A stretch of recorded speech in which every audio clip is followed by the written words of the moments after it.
Hello সবাইকে, WordPress tips and tricks এই সিরিজে আপনাকে স্বাগতম। আজকে আমরা একটা স্পেসিফিক প্রবলেম নিয়ে আলোচনা করব।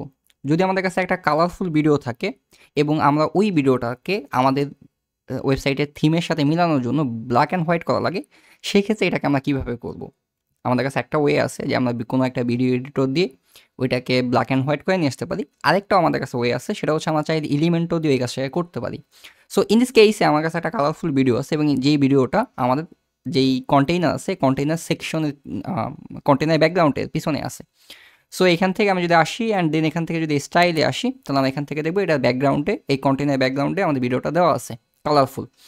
এরপর আমাদের আসতে হবে হচ্ছে এখান থেকে ব্যাকগ্রাউন্ড ওভারলে, অ্যান্ড এখান থেকে আমাদের যে ব্যাকগ্রাউন্ড টাইপ আছে এটাকে আমরা ক্লাসিক সিলেক্ট করবো, দেন আমরা কালার সিলেক্ট করবো। আমরা এখান থেকে ব্ল্যাক সিলেক্ট করে দিলাম, অ্যান্ড কালার সিলেক্ট করলে আমরা এখানে একটা অপশন দেখতে পাবো, সেটার নাম হচ্ছে ব্লেন্ড মুড। এখান থেকে আমরা চুজ করবো হচ্ছে স্যাচুরেশন।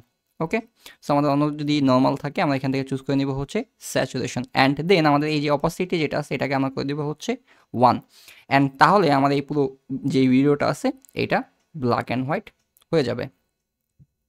সো আজকের জন্য এই পর্যন্তই। দেখা হচ্ছে পরবর্তী কোনো টিপস অ্যান্ড ট্রিক্স রিলেটেড ভিডিওতে। ততক্ষণ সবাই ভালো থাকবেন, সুস্থ থাকবেন। আল্লাহ হাফেজ।